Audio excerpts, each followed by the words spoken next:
So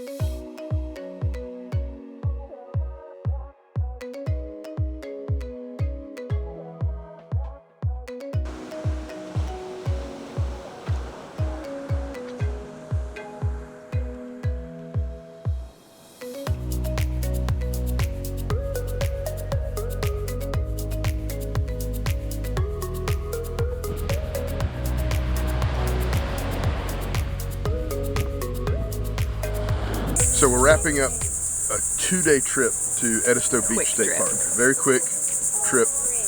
If you know much about Edisto, you're probably like, how did you do 2 days? In the middle of the summer. In the middle of the summer. It is a park that normally has 7-day reservations. We were able to get a couple days in between 2 people. That's another one of those instances of just looking a lot at the website. Paying attention and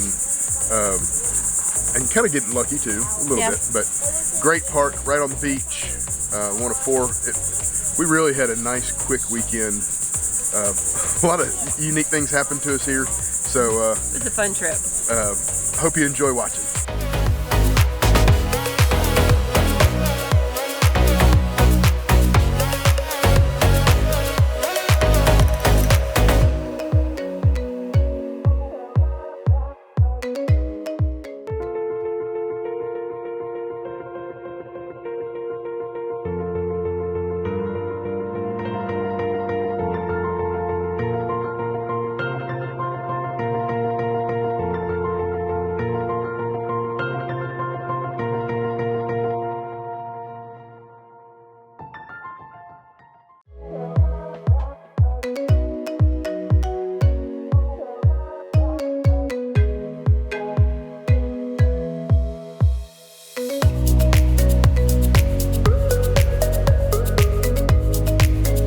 So we're getting ready to pack up and head home after a couple days at Edisto Beach State Park.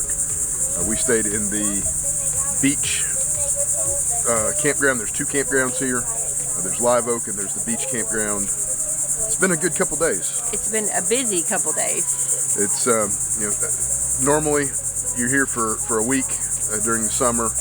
They pretty strictly stick to their 7-day registration, but sometimes there's some gaps, and we got in a gap. We actually talked to a neighbor today that found the same thing. Yeah, sometimes it's getting lucky. It's also just paying attention to the websites and seeing, they're saying, we want to go here, let's look for the best opportunity. We did book this last fall, so it's been on the books for a while. I've been looking forward to this one too. We have. It's got such a great reputation.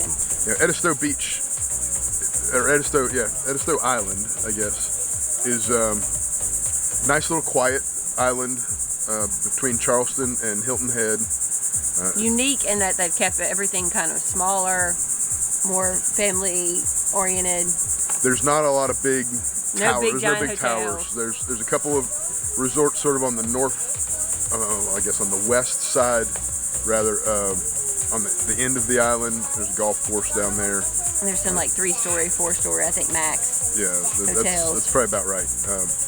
Lots of little small family houses. That's kind of what Edisto is known for. The quiet little getaway, not your tourist trap kind of beach facilities. So the park itself, Edisto Beach State Park, is a Civilian Conservation Corps park.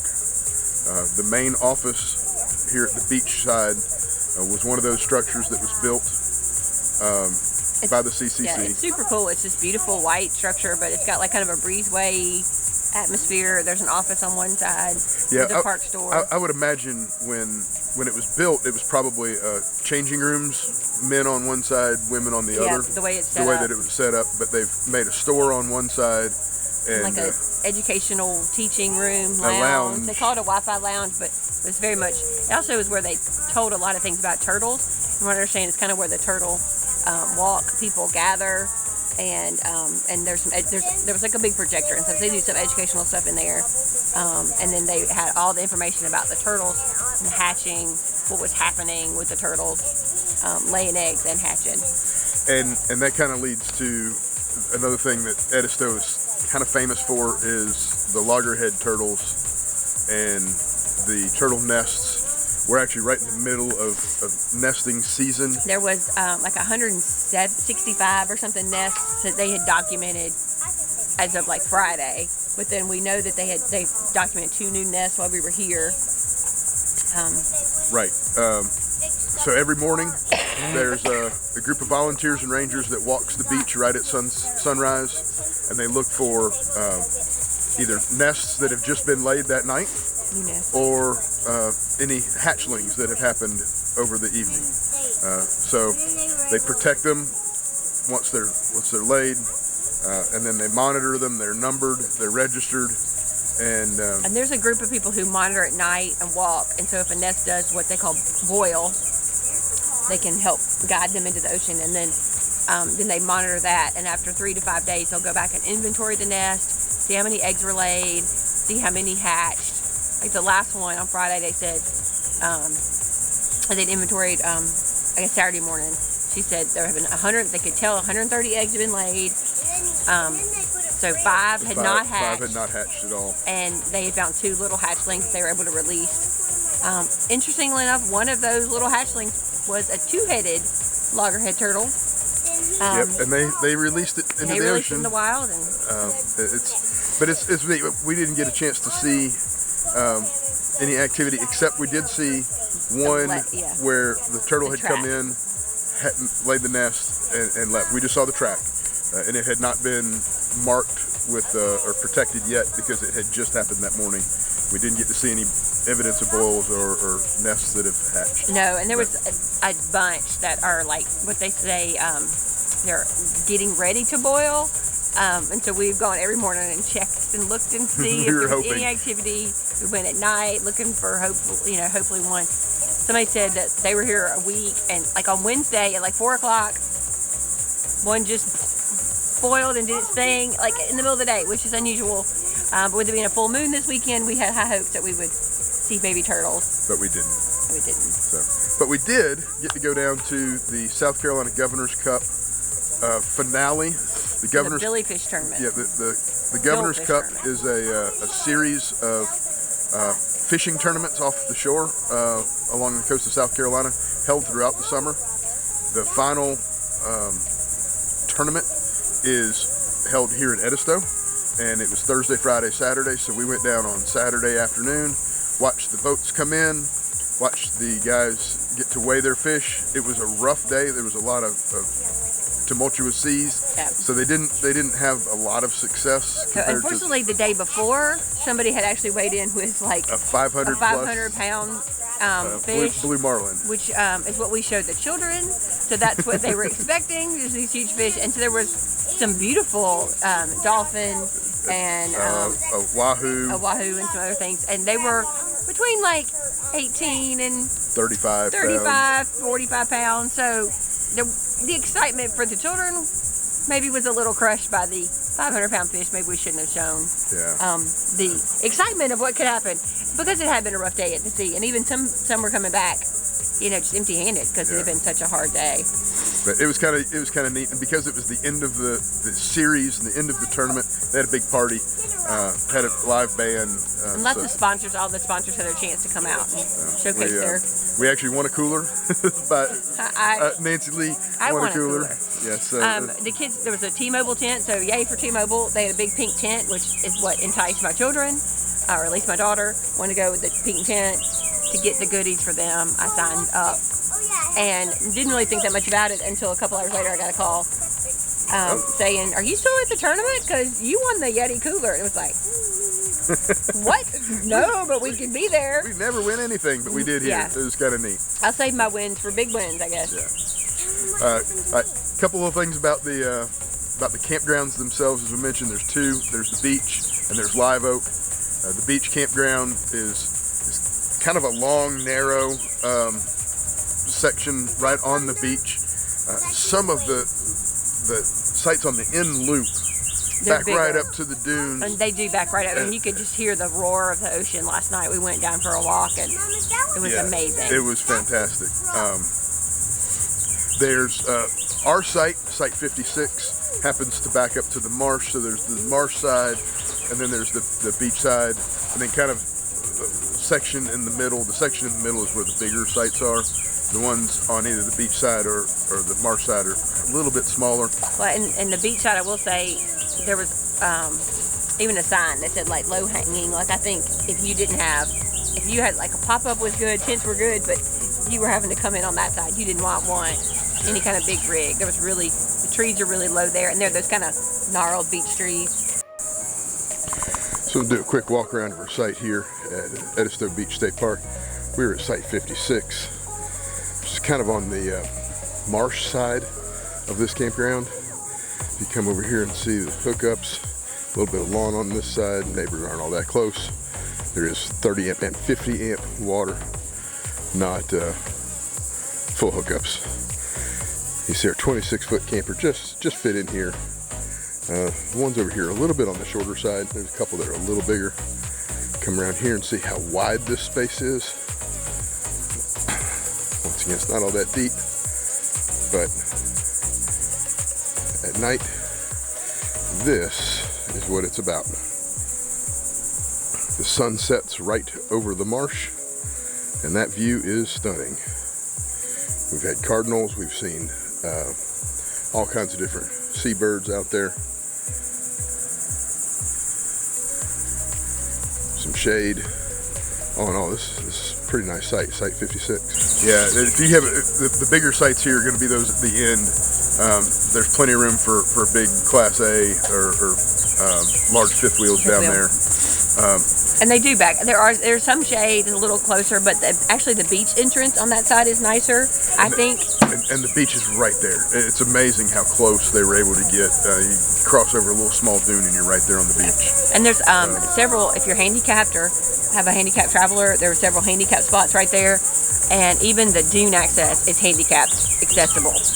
So that was really nice that there were several there that were taking out golf carts or wheelchairs on that access. And we actually used that access today as we came in from the beach this morning. And there's a really nice shower there with hot water, even outdoor shower with hot water, which you don't often see. Yeah, the bathhouse here are nice, very modern, air conditioned. So really impressed with that. Now the Live Oak campground is actually on the other side of the marsh. So you don't have direct beach access, but you can ride over and park in the day use parking over here in order to access the beach. That area is more in the woods. There's some that have views of the marsh, but a lot of them were kind of tucked back and like in the woods, but they were separated. That's kind of one of the things that I would say is an advantage there. You were kind of in your own little spot. Like, yeah. It was kind of narrow at the front, and then it billowed out, so you were kind of in this little secluded and shaded area. Now, if you have a large camper, pay attention to the website there. Some of those had plenty of space. Some of them were a little smaller and a little tighter. So, and I couldn't really see like a pattern to it. Just pay attention. That's kind of how the trees probably were. Just pay attention there. There's also, what did we say, 7 cabins over there. We didn't ride through the cabin area, but there's some cabins that look like they have marsh access. And then one of the kind of unique, sort of odd things here is the dump station is in neither campground. It's actually across the road from the Live Oak, off by itself. And a lot of that probably is just island maintenance, like how their water system works. Right. This is a really fragile ecosystem here. It's a really narrow section of the island. There's probably not a lot of space to put a septic system, so they had to put it across where there's more space. Well, and also there's a fishing pier and environmental center. That's a whole separate entrance again. We did, baby. We did tell them about the YETI, buddy. So that was a lot of fun for the kids too. Some places have a nature center. Here they call it the environmental. It's the environmental center. The environmental education center, I think is what it's called. Environmental education center. Really neat facility. We went and got to hear Turtle Talk, where they brought the turtles from the exhibit outside to play, and kind of told us about them.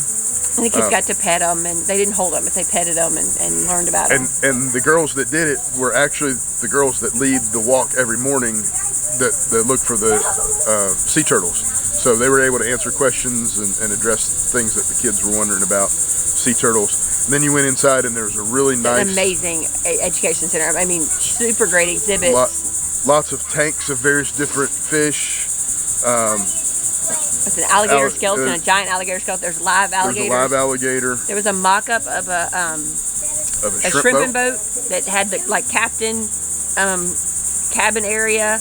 Yeah, so they could actually turn the key and crank it up. Bridge, and they could talk on the radio.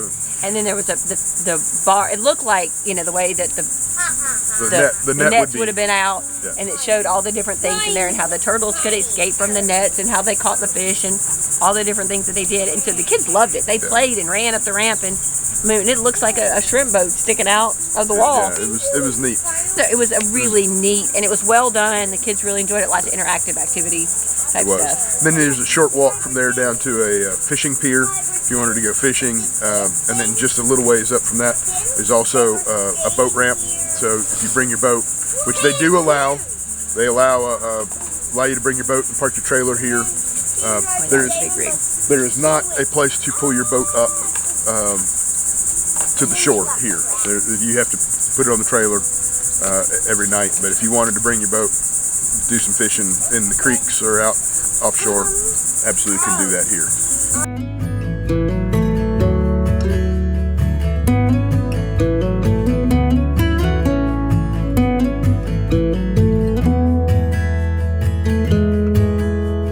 On our way into Edisto, as you're coming across one of those bridges on the right, you're going to pass what is now known as Marsh Hen Mill.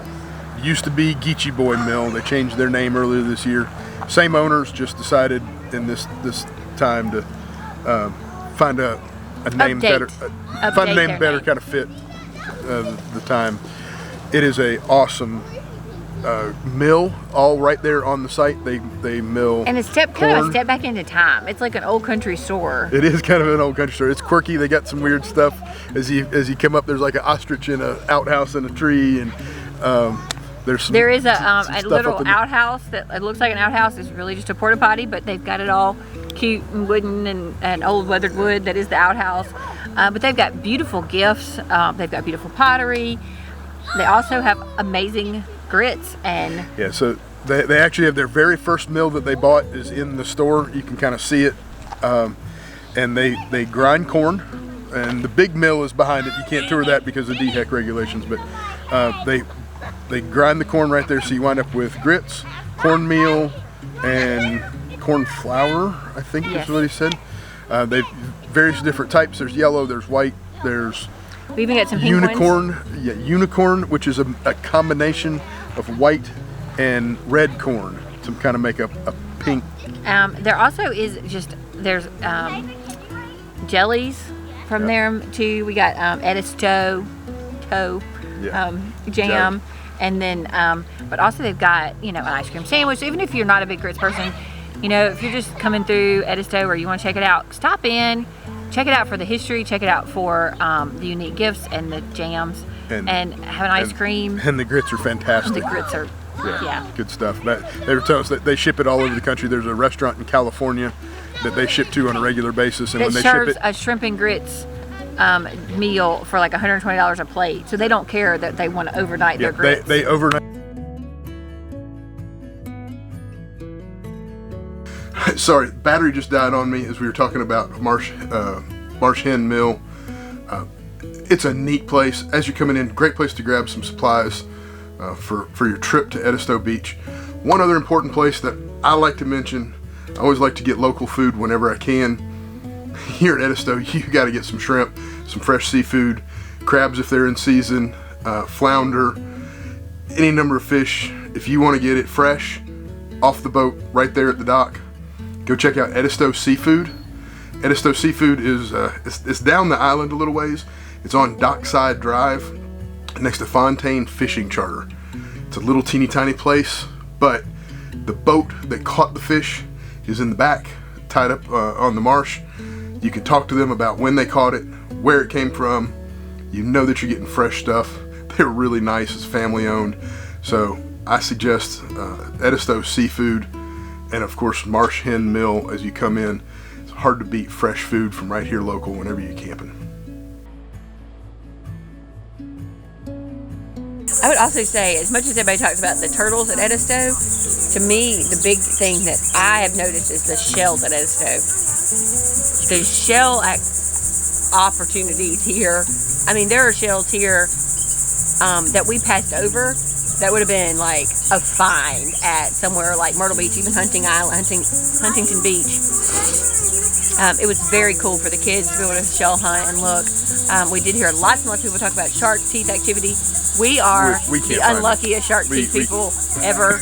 I bumped into a lady this morning, and I was like, "Oh, you look like you're hunting for shark teeth," and she was like, "Oh, found 7." I'm like, I never found one. So, and I think part of it's because it's natural. The beach here is natural. They don't rake it every morning like a lot of the other beaches that the tourists go to. So you're going to find some things along the shore that you find some grass and some debris, but it's beautiful. It's natural. It's what you would expect. There's birds everywhere. There are some raccoons. There's raccoons. Been a little aggressive. Yeah, the raccoons are aggressive, but it's a really beautiful park, and we've really enjoyed our time. I could see why you'd want to stay here for 7 days. It's very relaxing, beautiful place. It's quiet. The other thing is the bird activity. Like he said, we've seen lots and lots of pelicans. Lots of pelicans. Lots of egrets and ibis and a couple ospreys. Some ospreys. A couple ospreys in the marsh. A lot of people like to fish in the marsh, catch crabs. And there's been a ton of spider crabs on the site. Every morning when you come out, they're like, "Oh, you're up now," and they scatter off to the. Clara said there's thousands on our site when she got this morning, but there really were a lot. Yeah, it's a nice, pretty campground. If you have a chance to get to Edisto, I would highly recommend getting here to Edisto. Beautiful place, beautiful time.